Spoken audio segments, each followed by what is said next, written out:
दोस्तों अगर आप नेटवर्क मार्केटिंग में बहुत बड़ी काम करना चाहते हैं तो फ्रेशर्स को टारगेट करिए, फ्रेशर्स को अप्रोच करना शुरू कर दीजिए, क्योंकि 130 करोड़ आबादी वाले देशों में करीब 60 लाख लोग ही एज ए नेटवर्कर काम कर रहे हैं, डायरेक्ट सेलिंग कंपनी से जुड़े हैं, और यही 7 लाख लोगों को लगभग सभी कंपनी के लोग अप्रोच करते रहते हैं और रिजल्ट लोग ज्यादा दिन टिकते नहीं। और फ्रेशर्स 100 करोड़ लोगों की मार्केट है। दरअसल फ्रेशर्स कहा जाए तो ज्यादातर लोग यही समझते हैं कि स्टूडेंट्स और न्यूली पास आउट लोग ही फ्रेशर्स होते हैं। असल में फ्रेशर्स वो सभी लोग होते हैं जो नेटवर्क मार्केटिंग में नए हैं। स्टूडेंट्स, न्यूली पास आउट लोग, जॉब वाले लोग, हाउसवाइफ, रिटायर्ड पर्सन, ये सभी लोग फ्रेशर्स हो सकते हैं जब तक ये लोग एज ए नेटवर्कर इस इंडस्ट्री में काम नहीं किया है। दोस्तों बहुत सारे लोग आपको ऐसे भी मिलेंगे, बहुत सारे लेडीज भी ऐसे हैं जो लोग डायरेक्ट सेलिंग से जुड़ तो गए हैं पर अब तक एज ए नेटवर्कर काम नहीं किया, अब तक सिर्फ एज ए प्रोडक्ट यूजर ही काम कर रहे हैं, अपने लिए और कुछ रिश्तेदार के लिए प्रोडक्ट परचेस करते रहते हैं। बात ऐसा भी है, ये सारे लोगों को अब तक नेटवर्क बनाने के शिक्षा नहीं मिले है। दोस्तों अब बात आते हैं कि फ्रेशर्स के पास आप जाएंगे तो क्या चैलेंजेस आएंगे। एक नेगेटिव परिस्थिति का सामना होगा आपका। दरअसल नेटवर्क मार्केटिंग में प्रोस्पेक्ट यानी कि क्लाइंट के पास आपको जाना होते हैं, क्लाइंट आपके पास नहीं आते हैं। ट्रेडिशनल मार्केट के बाद अलग होते हैं। एक ट्रेडिशनल मार्केट में आप मन बना के कुछ खरीदने के लिए जाते हैं, जैसे कि आपको एक कार खरीदना है तो आप मन बना के ही जाते हैं, आपको कपड़ा खरीदना है तो आप मन बना के ही जाते हैं कि मुझे खरीदना है। और सेल्समैन यही साइकोलॉजी का एडवांटेज लेते हैं और आपको बोलते हैं कि ये कलर आपके साथ सूट करेंगे, ये डिजाइन लेटेस्ट है, आप खरीद लेते हैं। और यहां नेटवर्क मार्केटिंग में क्या होते हैं, क्लाइंट तैयार बैठे रहते हैं कि इनको कैसे भगाया जाए, इनको कैसे मना किया जाए, इनसे कैसे छुटकारा पाया जाए, रीजन ढूंढते रहते हैं कि आपको किस तरह से मना करें। ऐसे में आपकी प्रेजेंटेशन में उनके ध्यान आकर्षित करने के लिए कुछ इंटरेस्टिंग बातों से स्टार्ट करना होगा। आपकी प्रेजेंटेशन इंटरेक्टिव बनाना होगा, वरना आप बोलते जाएंगे, क्लाइंट अपने मन की बात सोचते रहेंगे कि ये बंदा मुझे प्रेशर करेंगे, इनके कंपनी के पैकेज क्या होगा, इनके कंपनी की प्रोडक्ट की प्राइस क्या होगा। आपकी पूरी प्रेजेंटेशन बेकार हो जाते हैं और रिजल्ट के तौर पे ये सुनने को मिलता है कि सोच के बताएंगे, और 99% लोग सोच के बताते नहीं। तो आपकी प्रेजेंटेशन कुछ इस तरह से स्टार्ट कीजिए कि क्लाइंट आपको सुने, क्लाइंट को एक कारण मिले आपकी प्रेजेंटेशन सुनने के लिए, थोड़ा सा इंटरेस्टिंग लगे, उनके जरूरत से रिलेट करके उनको स्टार्ट कीजिए। जैसे कि कोई जॉब वाले लोग 50,000 की नौकरी करते हैं, 25,000 EMI भरते हैं, तो उनको इस तरह से स्टार्ट कीजिए कि अगर एक पार्ट टाइम की इनकम से आपकी EMI का हाल निकल जाए तो क्या आप मेरे बिजनेस मॉड्यूल सुनना चाहेंगे। दोस्तों आप ऐसे भी स्टार्ट कर सकते हो कि बहुत सारे लोग हमारी कंपनी के इनकम से प्रभावित हुए हैं, क्योंकि हमारी कंपनी में शुरुआत से ही एक अच्छी इनकम मिल जाते हैं।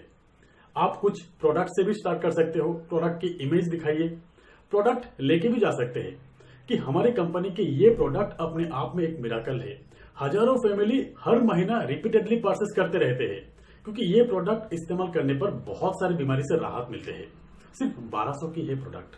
दोस्तों किसी भी एक प्रोडक्ट की प्राइस भी बता दीजिएगा, क्योंकि क्लाइंट के मन में ये डाउट रहते हैं कि आपकी कंपनी के प्रोडक्ट महंगा तो नहीं। तो अब से उनके मन में ये डाउट खत्म हो जाएंगे कि प्राइस इस तरीके का होते हैं। तो आपने आपकी कंपनी के एक प्रोडक्ट की प्राइस भी बता दिया। अब कुछ भी इंटरेस्टिंग बातों से शुरू करने के बाद तुरंत बाद आप बोलिए कि सर मेरे बिजनेस मॉड्यूल सुनने के बाद आप खुद डिसीजन लेंगे कि आपको ये बिजनेस करना है या नहीं। इस बात पे क्लाइंट टोटली हल्का हो जाएंगे, टोटली प्रेशर फ्री हो जाएंगे। वो सोचेंगे कि मेरे ऊपर दबाव नहीं, मैं खुद कर भी सकता हूं, नहीं भी कर सकता हूं। एक्चुअली ज्यादातर लोगों के मोटिव यही रहते हैं कि क्लाइंट को किस तरह से ज्वाइनिंग कराऊं, और क्लाइंट प्रेशर फील करते हुए अंत तक प्रेशर फील करते रहते हैं, आपकी प्रेजेंटेशन में ध्यान नहीं देते हैं। दोस्तों आपकी प्रायोरिटी यही होना चाहिए कि क्लाइंट की ध्यान किस तरह से आकर्षित किया जाए आपके प्रेजेंटेशन में, किस तरह से उनके मन हल्का किया जाए। जब ध्यान से सुनेंगे तब सही डिसीजन लेते हैं। दोस्तों जुड़ने का डिसीजन आपका बोल के उनका मन आप हल्का कर देते हैं। उसके बाद बोलिए, बहुत लोगों को हमारे ज्वाइनिंग पैकेज जो है 15,000 की, वो थोड़ा सा ज्यादा लगते हैं, एट ए टाइम मैनेज नहीं होते हैं सबका। दोस्तों अगर आपकी ज्वाइनिंग पैकेज 5,000 है तो आप 10,000 बोलिए, आपकी अगर 10,000 है तो 15,000 बोलिए, थोड़ा सा ज्यादा बोलिए, क्योंकि अब ज्यादा बोलेंगे उसके बाद अगर कम कर देते हैं तो मैटर क्लोज होने का चांस ज्यादा रहते हैं। अगर पहले ही आप 5,000 बोलेंगे तो 5,000 ही हैवी लगते हैं, अगर 10,000 बोल के 5,000 कहते हैं तो बहुत हल्का हो जाते हैं। दोस्तों उसके बाद आप ये बात भी पूछ सकते हैं कि अगर आपको मैं पूरी तरह से हेल्प करूं तो हमारे साथ इस बिजनेस से आप महीने में कितना कमाने का एक्सपेक्टेशन रखते हैं? अलग अलग कैटेगरी के लोग अलग अलग एक्सपेक्टेशन आपको बताएंगे। स्टूडेंट्स 10,000 बताएंगे, कोई 25,000 बताएंगे, कोई 50,000 बताएंगे, कोई 1 लाख बताएंगे, कोई आपको 20 लाख भी बताएंगे।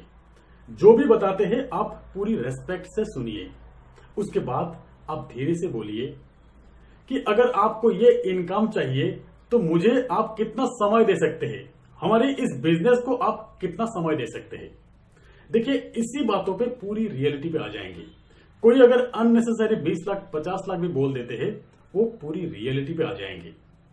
क्योंकि अब तक जिस जॉब में काम कर रहे हैं, जो भी काम कर रहे हैं, वहां पे 6 से 8 घंटा देके 30,000 50,000 1 लाख कमा रहे हैं। तो हमारे इस बिजनेस को कितना समय देके कितना कमाएंगे उसका अंदाजा हो ही जाएंगे। अब यही से एक हेल्दी डिस्कशन शुरू हो जाती है। दोस्तों, जो भी एक्सपेक्टेशन होते हैं, जितना भी टाइम दे सकते हैं, उसी हिसाब से आप जवाब दीजिए। अब बोलिए कि आप अगर रोज 3 से 4 घंटा समय हमें देते हैं, हमारे इस बिजनेस को देते हैं, तो अगले 6 महीना में आपकी इनकम 50,000 हो सकता है हमारे इस बिजनेस से, और यही इनकम हर महीना बढ़ते जाएंगे। दोस्तों, एक बात की ध्यान रखिएगा, अगर 6 महीना आपकी इस इंडस्ट्री में हो चुके हैं और आपकी इनकम 50,000 1 लाख नहीं हो रहा है, तो क्लाइंट आप पे भरोसा कैसे करेंगे? आप एक बार खुद से सवाल कीजिए कि रोज 3 से 4 घंटा आप दे रहे हैं या नहीं। अगर दे रहे हैं तो आपकी इनकम क्यों नहीं हो रहा है?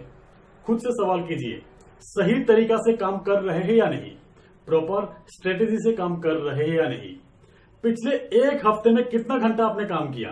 पिछले 1 महीना में आपने कितना घंटा काम किया? तब सारा कुछ सवाल का जवाब निकल जाएंगे। दोस्तों, आप ऐसे भी बोल सकते हैं कि पिछले 1 हफ्ते में सिर्फ 2 दिन मैंने 4 घंटा काम किया, मेरा अर्निंग ये है। अगर 7 दिन काम करता तो मेरा अर्निंग ये हो सकता था। पिछले 1 महीना में मुश्किल से मैंने 7 दिन काम किया, 14 घंटा काम किया, मेरा अर्निंग 20,000 हुआ है।